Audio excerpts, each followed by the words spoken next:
Welcome everyone. This is a non-edited formal conversation that Joel Kutschera and myself, my name is Dr. Rose Backman, that we're going to have, and we just want you to enjoy. We're just going to be talking about life. So Joel, isn't this interesting just to be able to flow and talk about life and talk about energy, and we're also going to talk about being who we really are. Yeah. And our belief systems. Yeah, absolutely. So sometimes life doesn't flow as effortless as it should for us. And I know that. I've experienced that. Everybody's experienced it. But I think what we don't know is that we do it to ourselves.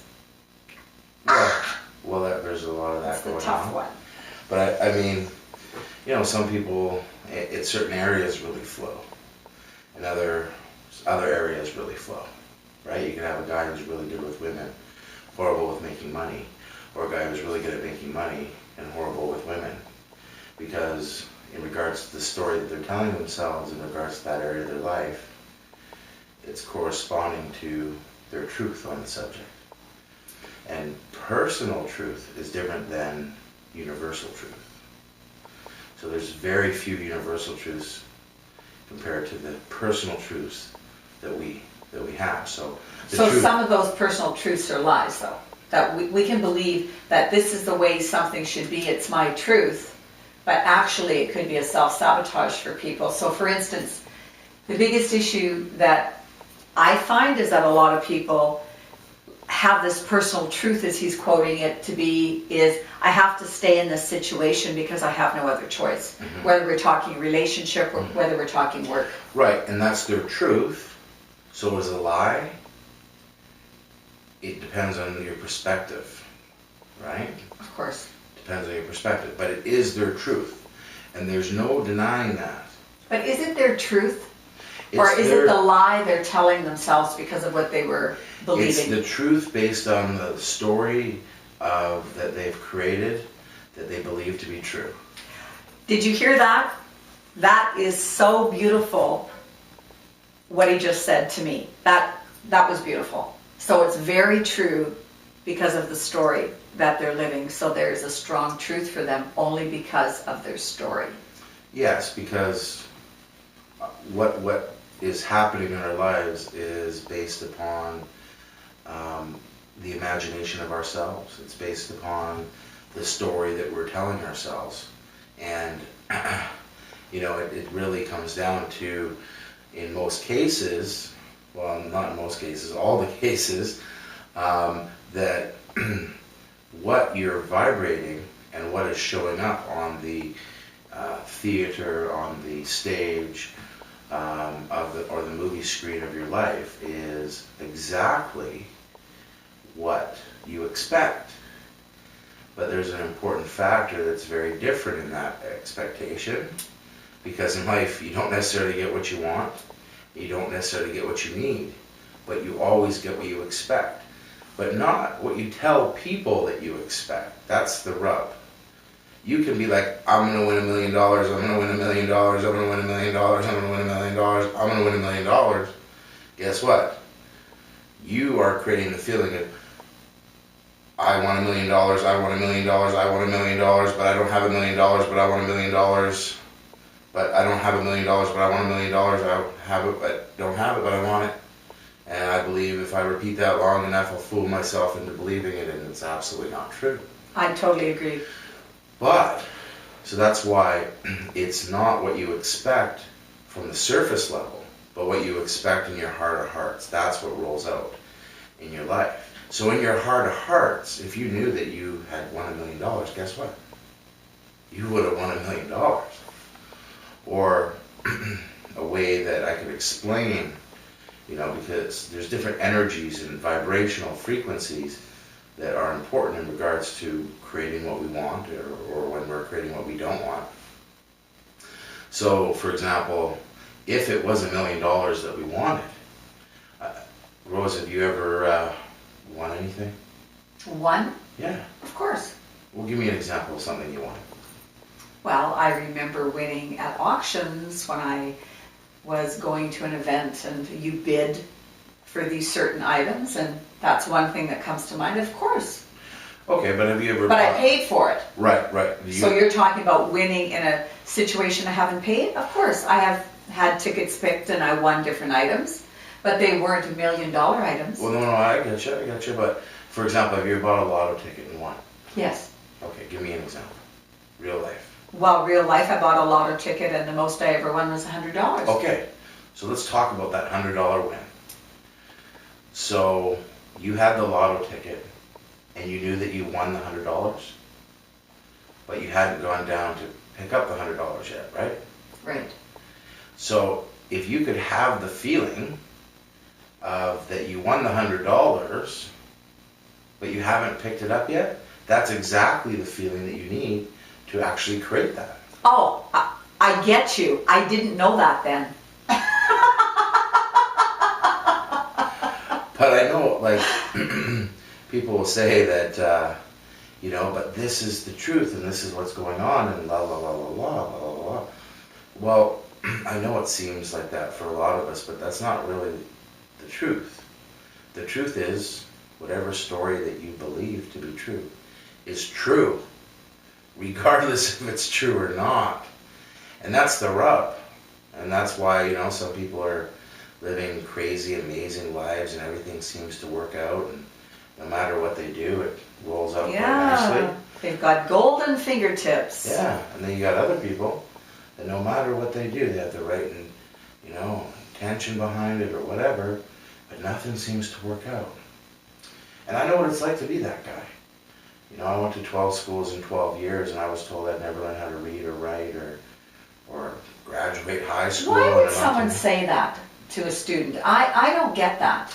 I don't get that either, but I think when this society doesn't understand something, it judges it and it tries to belittle it for some reason, because conformity is so important for some reason.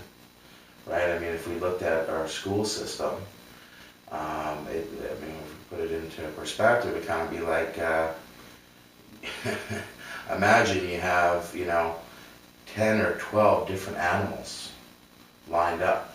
A monkey, an elephant, a horse, a tiger, a fish, a dolphin, say, all these different animals all lined up, and you said, hey, for your test, because we need a standardized test to see how good you are, you all must climb that tree. Right? That's impossible. But that's the school system. That's true. Right? So, and they like to put you on drugs, because if they can't control you, they want to put you on a drug. Well, and that's bringing up a whole other issue. And the reason they want to put you on drugs is, number one, it makes money. Mm-hmm. It also supports the school system. It supports the school system. And also it numbs you, right? So you don't have any highs or lows or anything. And the thing about these drugs, and anyone who's taken these drugs, I guarantee you this is the reality of the situation, that there is no test that they showed you. Oh, I got bipolar. Here, they plugged my brain into this. They showed me I got bipolar. I've got this or I've got that, or ADD, ADHD. There's no testing. You know what the testing is? The doctor sits with you for 5-10 minutes, talks to you and says, hey, you got this. Okay? And did you believe them? Do we believe them? Of course we do. We're kids. Well, I mean, I was told I had dyspraxia and a whole bunch of ADD and all this stuff. But the reality is, I mean, if I was, if you're being taught something that you don't care about either, I'd be pretty bored too. Especially nowadays, they got these video games so high impact, high, pace stuff, and then you're going into like stuff that not only don't care about it, but it has no relevance, and it's actually literally brainwashing. And I know that sounds kind of crazy, but it is. When you are telling somebody, I mean, look at the education system from this perspective, okay? What is it truly? How do you get an A in the education system? You get an A in the education system because they tell you what to believe to be true, If you regurgitate perfectly exactly what they ask you to, guess what that is? That's an A+. If you're creative, or if you have your own opinion, that's a C or a D or whatever. And that's what I ran up against, huge, in the school system. If I regurgitated exactly what they wanted, perfect, I got rewarded. Good boy. You know what? You're reminding me of one of my teachers from many years ago. He was a spiritual teacher, and he was teaching how to break belief systems. Yeah. He was a teacher. Okay. And back then, he of course was in a different mindset. Right. And he said, I taught history. He said, the only person that I failed was the person that I should have passed. Because the exam was discussing the War of 1812 and your perception of the War of 1812. Your perception, Your not perception. their perception. And so this student gave him a blank piece of paper with his name on it. Pardon me, it wasn't blank. He put a one-liner on the piece of paper. The student said, I don't know what happened in the War of 1812 because I was not there. So it's all about perception. How do we know what the truth is? Because there's many forms of truth. Yeah, and history is his story written by the winners. I mean, I honestly have been a history buff. I'll go and toe-to-toe on anyone on the history of basically anything because I loved it so much. I've studied it as much as I know of. So I understand what you're saying, where it's more than just a school system. There's all these other factors out there. Well, the government is trying to convince you. Hold on, who puts that together? Well, of course. It's them. Of course. Okay, I mean, we can get really into some craziness there for one. I don't know if we will, but the point is that let's look at this, okay? What is the most important thing for humanity is to work together and collaborate. In school, what do they call that? I don't know, what do they call that? Control? Cheating. Cheating. Yeah. Mm. So, yeah, it's a very, very... And that's a bad word, isn't it? Cheating. Cheating. You cheated. You cheated, yeah. But, I mean, that's the reality of this system that you go through, right? And of course, you know, I really love, you know, a quote that John Lennon said, which was, I'm paraphrasing, you know, our teacher, you know, my mom told me that, you know, the most important thing in life was to be happy. And in school, my teacher asked me what I wanted to be. And I said, I wanted to be happy. And she said I didn't understand the assignment. And I told her that she didn't understand life. Don't you love it? Hey, John Lennon, of course, like all people that have said, hey, let's live in peace and harmony. You know, this is just a ride. You know, John Lennon also said, I don't believe in death. I think it's like moving from one car to another. But any of these kind of people that talk about peace and harmony and have any kind of level of power, it just seems that those, you know, I mean, that the good old adage that only the die young, only the, you know, young, only the good die young kind of thing, you know. And, you know, there's some truth to that, you know, in ways because, you know, this planet with a few changes could be real freedom for everyone. You know, imagine a world instead of survival of the fittest. Everyone has survival looked after, so we can actually go after the big issues. I mean, we throw more food away in this country and in this world.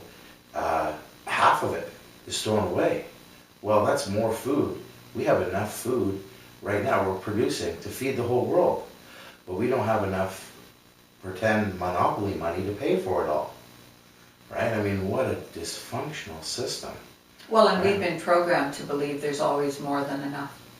That we don't need to... Well, there is always more than enough. That's true. So there's a truth there. But actually, we've never suffered either. We haven't been like those other countries. But we're taught that there isn't abundance. Yes. We're taught that there's scarcity everywhere.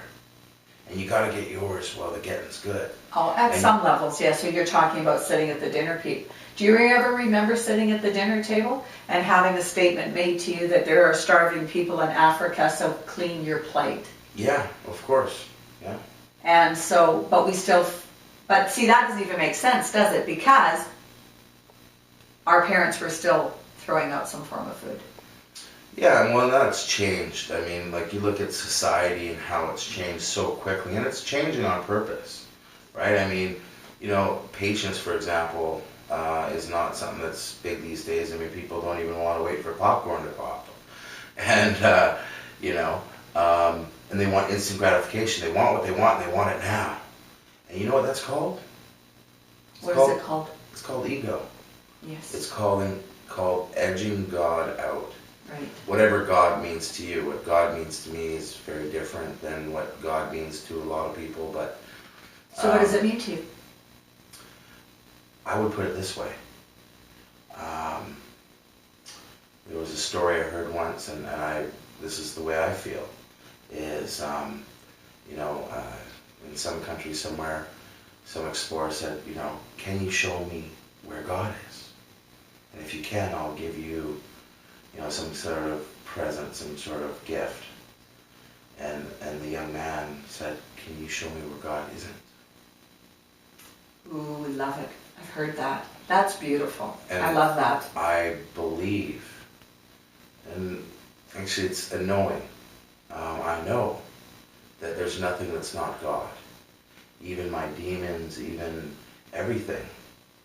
And I think that perspective starts to change everything, especially with taking that responsibility of your life. Then it starts to be heaven on earth instead of hell.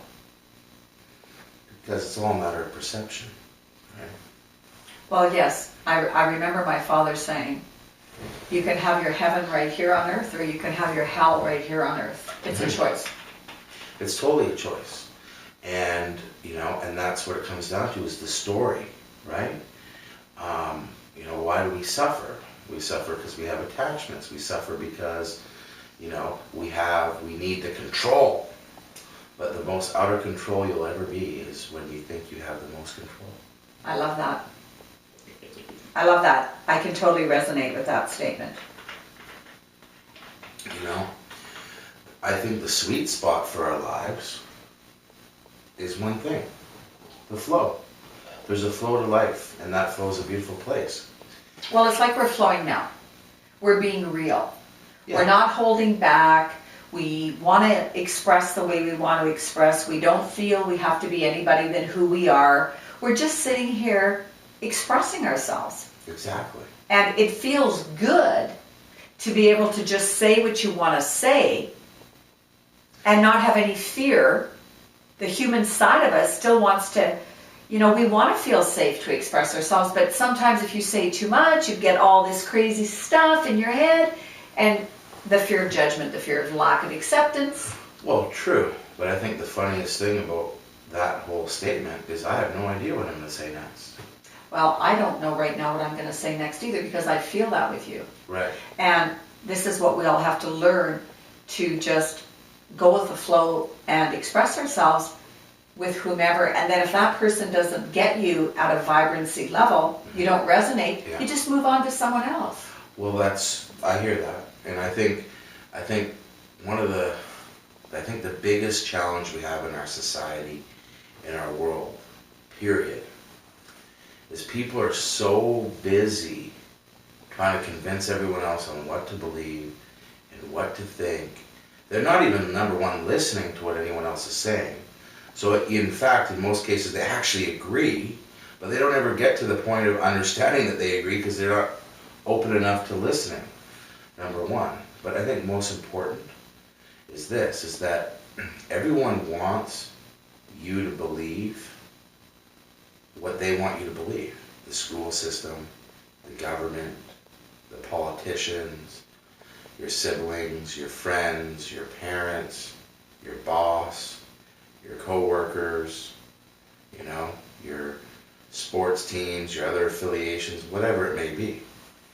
But the most powerful place is what you think.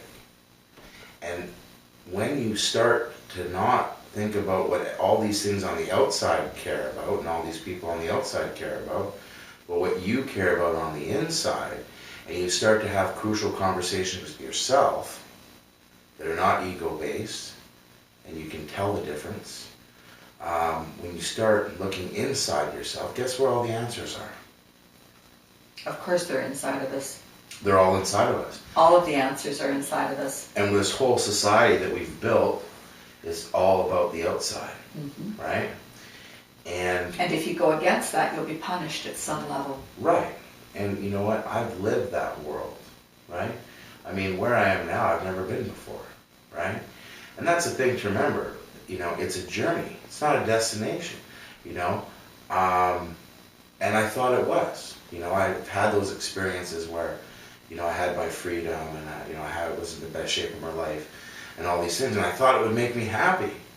But it made me horribly unhappy because it was the dangling carrot that's put in front of you that this is, hey, and it starts young, right? You know, I'll be happy when I, get to middle school. And then I'll be happy when, I get my driver's license. I'll be happy when I graduate school. I'll be happy, when I finish university. I'll be happy when I get a really good job. I'll be happy when I get married, I hear you, I totally understand. Right? And then it's like, I'll be happy when I get a divorce. I'll be happy when I retire.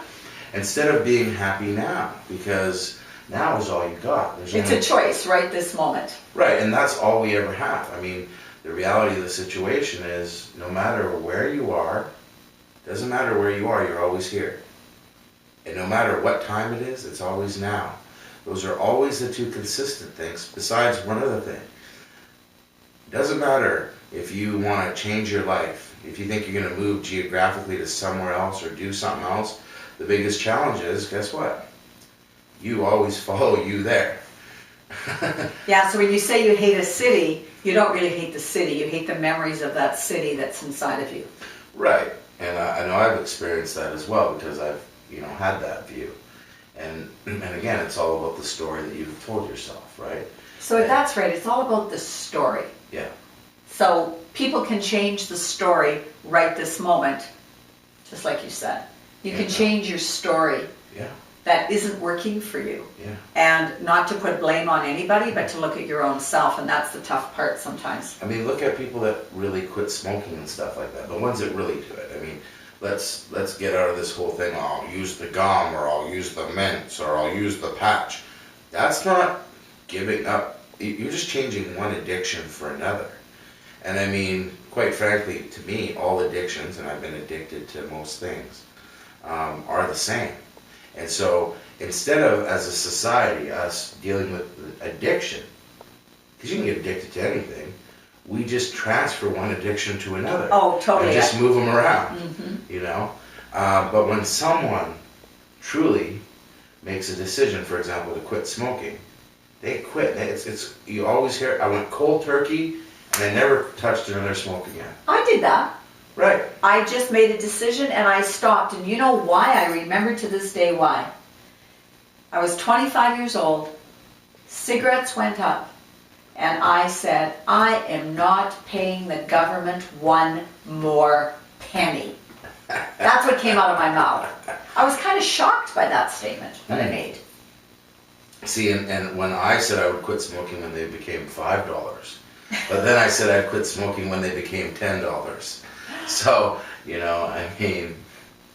We have different beliefs around that, don't we? For what we have to do. Of course. And I mean, that's the beautiful thing about the human drama, is that as much as we're all the same, we also have so much contrast and so many different varieties, so many different things that make us unique. There's never going to be another Rose Backman.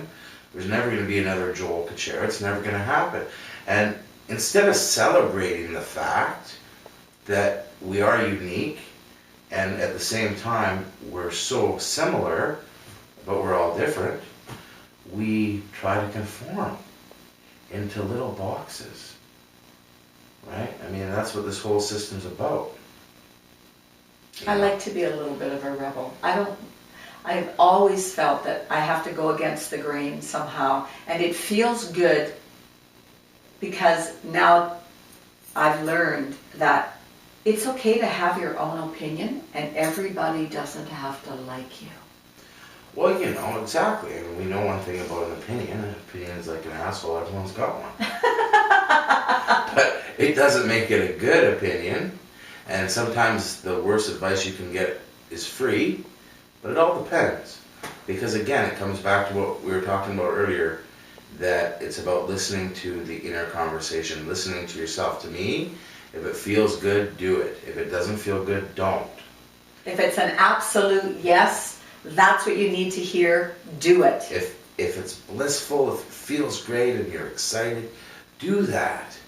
Do that. Because that feeling is more of what you want to have in your life. And if it doesn't, don't. And don't use your partner as an excuse not to do what you need to do for yourself, because it's an absolute yes for you. Oh. You go home, you're all excited to share, and all of a sudden you lose all your power because your partner didn't agree with you. Could you, and I've seen people say this, I've had them say it to me, like, you know, in regards to, you know, I would love to buy that, but I have to, you know, I have to ask my husband. And we're talking, like, you have to ask your husband for a $10 purchase? Exactly. That's Like, an excuse. Well, no, exactly. But the point is that to take our power back out of the situations, and to be in a place of that flow and listening to that inner conversation again. Because, see, you can intellectualize anything, and I know you have. I know I have. And okay, I'm intellectualizing this and this and this and this, and it makes all sense intellectually. But when you try to perform that intellectual thoughts and put that in real life, it doesn't work out. Things need to flow. Right. For me, they need to flow. When you feel the flow, don't you think? Everything, when it goes clickety, click, click, click, Yes. it's supposed to be. Absolutely. What I'm saying, though, is that intellectually it can all make sense, but it never works out. No. Whereas in the other way, if you're following your intuition, it may not make any intellectual sense whatsoever. You might not be able to figure it out at all. But when you follow that, it always, always, always works out. And it's like, follow your intuition, not your ego. And it'll never steer you wrong. If someone said, what is one thing that you could tell anybody in, you know, as short as, you know, be true to yourself, follow your passions, follow your dreams, trust yourself, listen to yourself, follow your intuition. Absolutely. It's so simplistic. Everyone makes it love so it. complicated, but it's not. I mean, you know, and there's nothing you can't have and there's nothing you can't do. I'm an example of that. My life is an example of that. You know, one of the greatest gifts I've ever had the opportunity to do is talk to young kids, and specifically kids that were in trouble with the law, because I've been in trouble with the law and gone down that road. And I would tell them my story, and I'd say, what are the chances from going here to here? And they would say, next to impossible, not going to happen. And so what are the chances of going from here to here? And they'd say, well, next to impossible, not going to happen. And then the whole story of 20 different scenarios, that was the reality of all these people, that it wouldn't happen. But in the moment, that was not my reality. And so because that was not my reality, and my reality was that that was going to happen, it did happen. And that was the point. And when I was telling them this, I'm like, obviously this information I'm sharing with you, the powers that be don't want you to have this information. But the testimonial to the fact that I create my own reality is the fact that I am now telling you this in your class right now. And you just showed everybody how much power you have to create your own reality and to create what you want, because I really believe that the mind, the vibrancy that we have, the energy that we have, whatever our beliefs are that we put out there, that's exactly what we're going to attract in every area of our lives. And that's a tough one to swallow.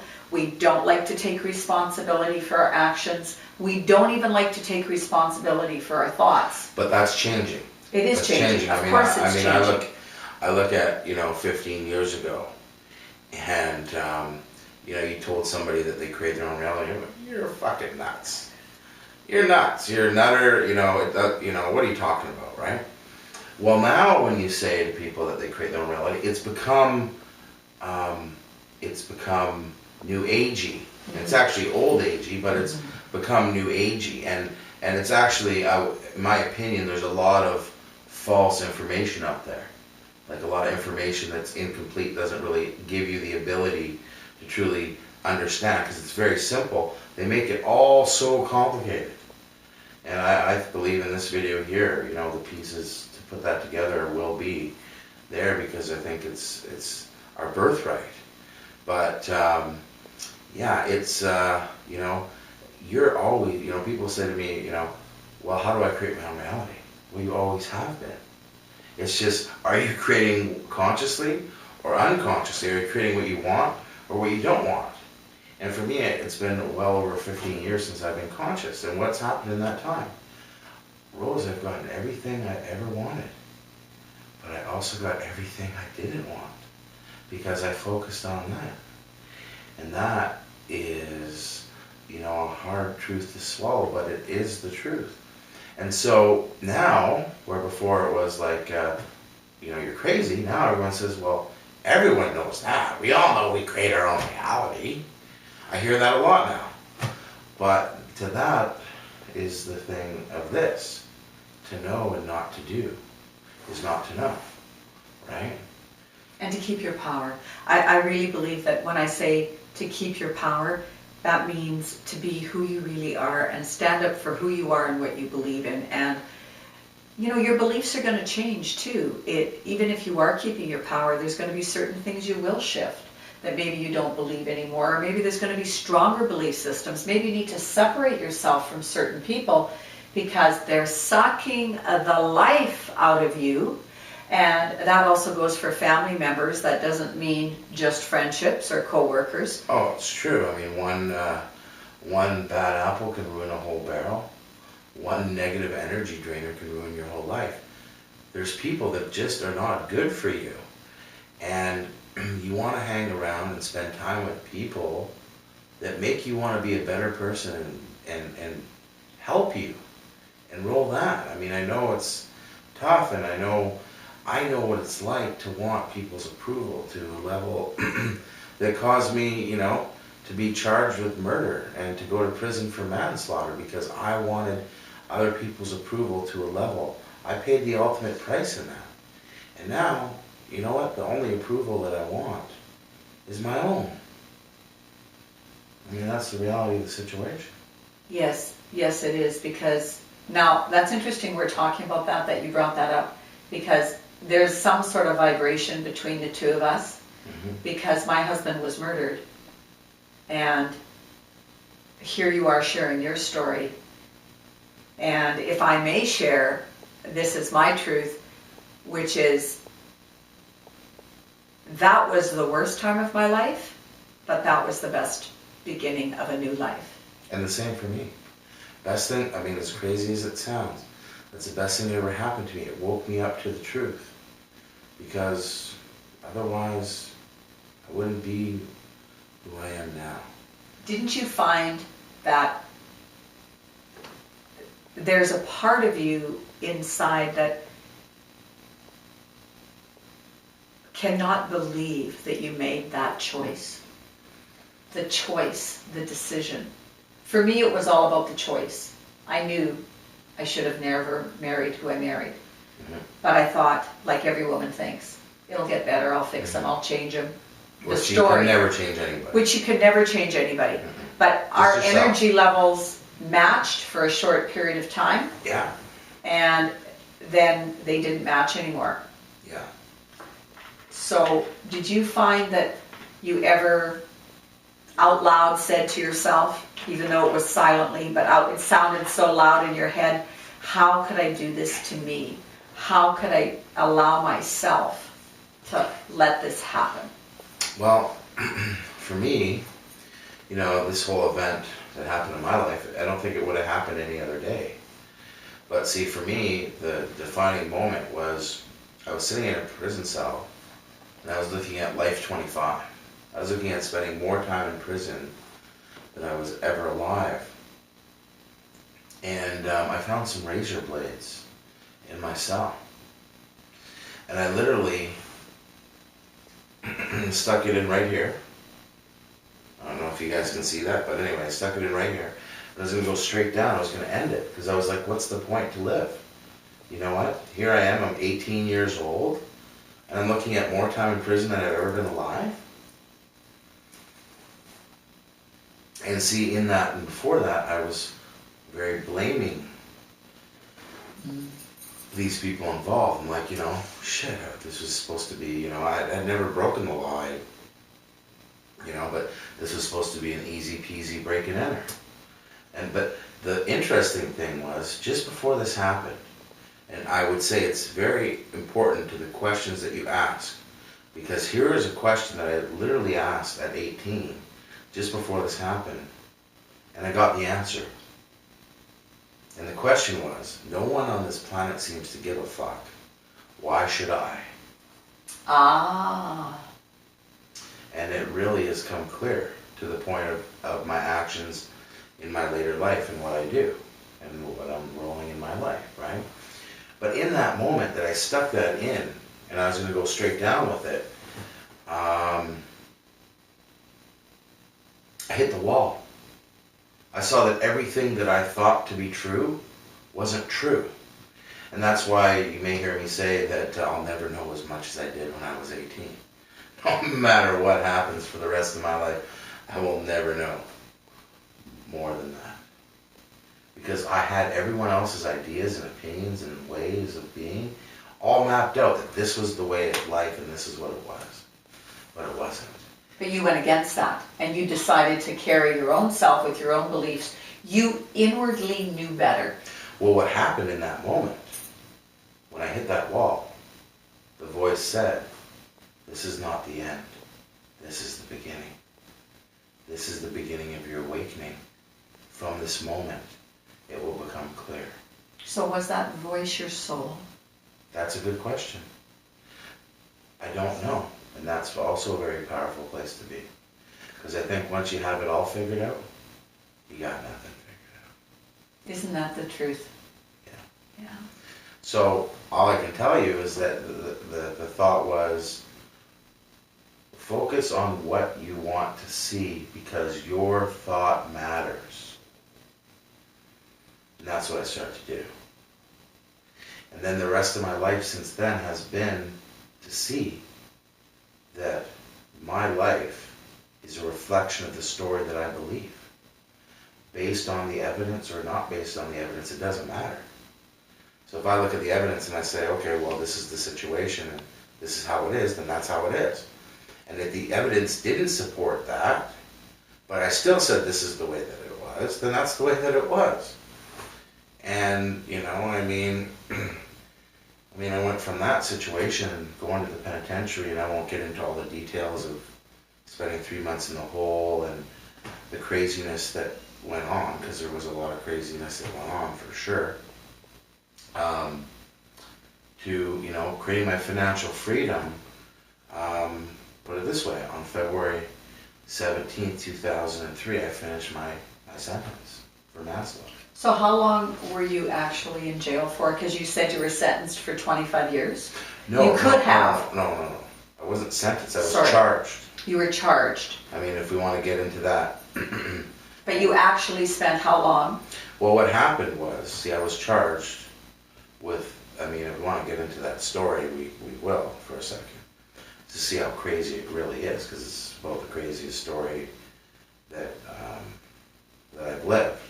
And so I was charged with murder in the first degree with 2 other people. And I spent over 2.5 years with that over my head before that changed. And so I got out on bail eventually. And when I got out on bail, this is the conditions of my bail. I had to be home by 7 p.m. and all these different things. And I mean, honestly, this is not a laughing matter. Someone changed form in this situation. There's nothing like the experience of seeing the life leave somebody. But my point is I'm not telling the story from that perspective. It's a different aspect that I'm speaking. So the judge said you have to find two people that are not related to each other to put up $400,000 apiece. Now, what are the chances of finding two people that are not related to put up $400,000 each? I would assume very, very, very slim. Very slim. Just that thought shuts me down. Right, but that happened. Now, I get to my preliminary hearing, and I'm still charged with murder in first degree, but there's no money left. And I have to have a legal aid lawyer. Doesn't look good, does it? So I am going up on trial for first degree murder. I'm in the trial. Week 2 of a first degree murder trial. With no lawyer? With a lawyer, but a legal aid lawyer. A legal aid lawyer. Mm-hmm. So you kept the legal aid lawyer throughout the whole... No, in the beginning I didn't have a legal aid lawyer, then I got a legal aid lawyer. But we'll tell this story because it's fantastic in the sense of creating your own reality. So here's the reality of the situation. Before, when I was out on bail, I looked deep inside myself and I said,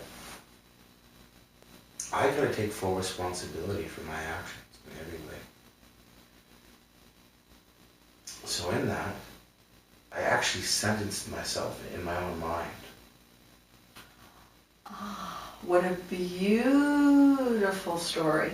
That's beautiful. So you sentenced yourself, and the sentence was? 4 years for manslaughter. 4 years. Mm-hmm. So what happened is, here I am, in the second week of trial, and my lawyer asked the pathologist, the pathologist is, right? And asked him, is there any way that my client would know that this gentleman would have died from his actions? And the pathologist said, no. The only person that would have known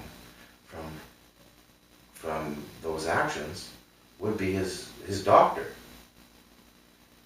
Well, in that moment, they took a recess and they came back an hour later. Well, they dropped all their charges down to manslaughter on all of us, which then I promptly pled guilty because I was guilty. Even though I didn't kill someone, I was there and I had a piece of having his life leave him. I was there. If I wasn't there, those other guys wouldn't be there. So I got to take responsibility as a man on this planet for my actions, and I did. And I'll never forget when the judge sentenced me.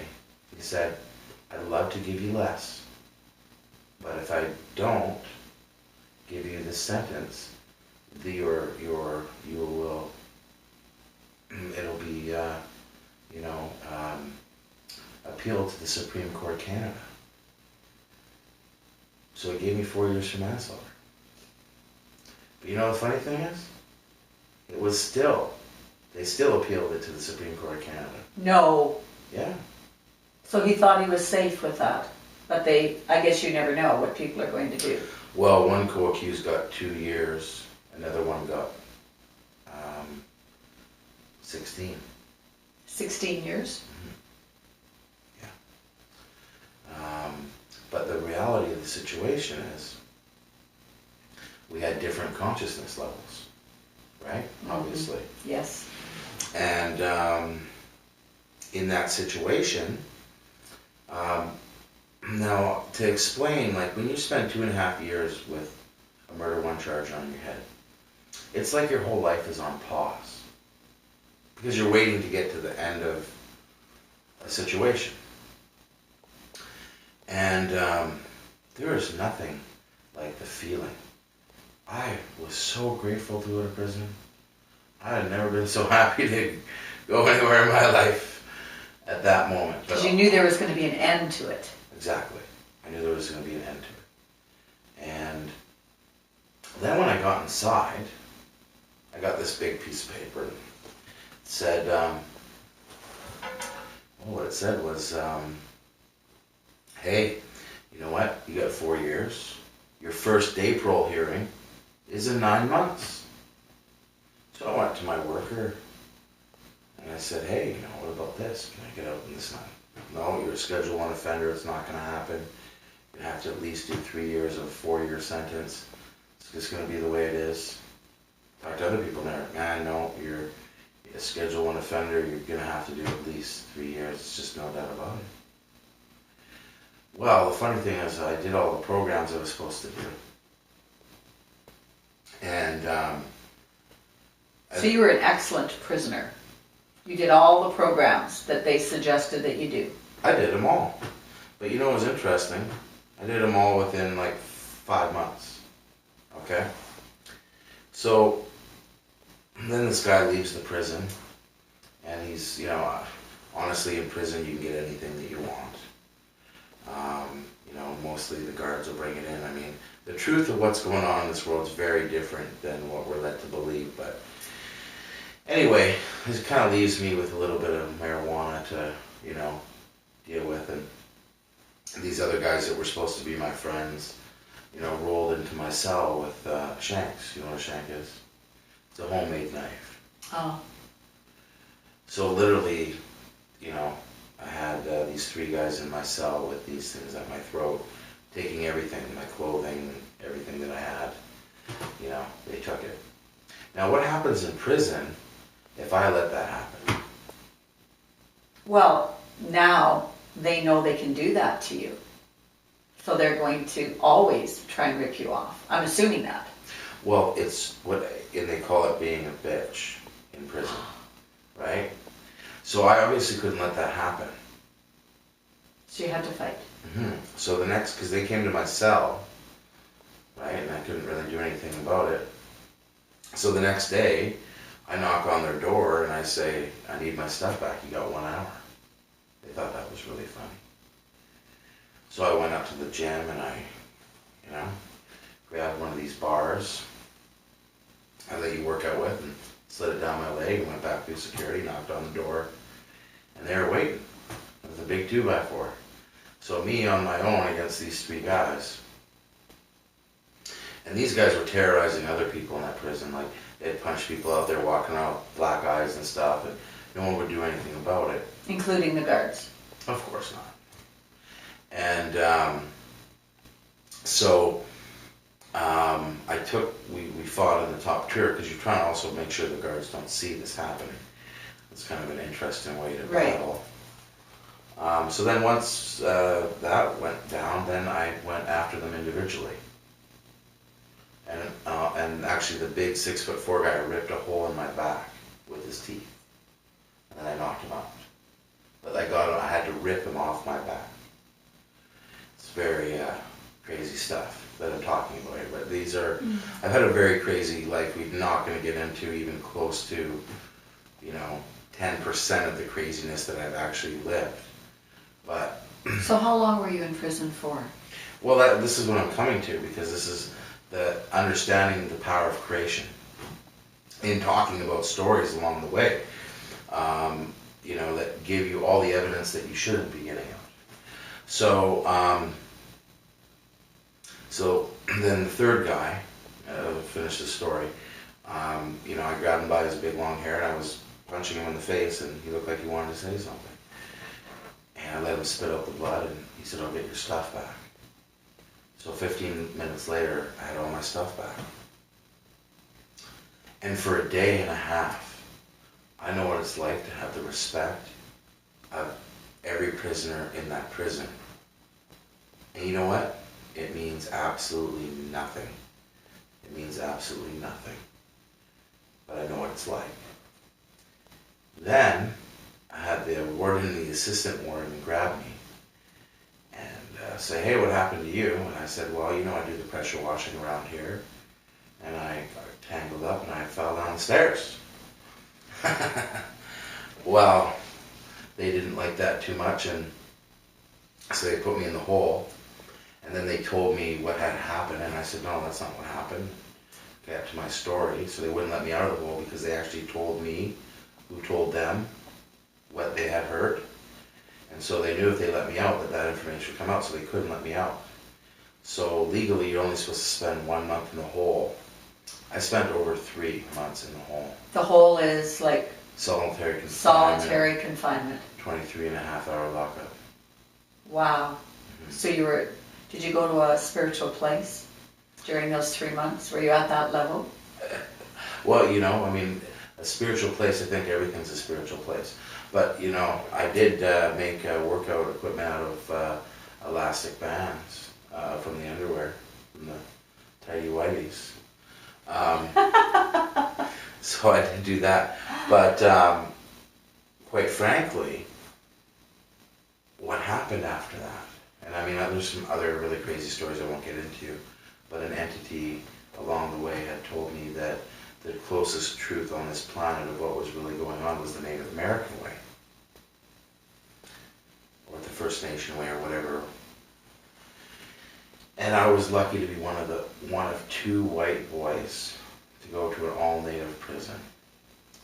They put me from that high medium to a minimum security prison after I got out of the hole. Oh. And I got to do a whole bunch of sweats, and I had to roll that. And I'll never forget, you know, I smoked the odd doobie in there, and I was coming up for day parole for that 9-month thing. But I had a big challenge because the Crown had appealed my sentence to the Supreme Court, looking to get me 10, 12 years. And the lawyer had done this pro bono for me. He said, hey,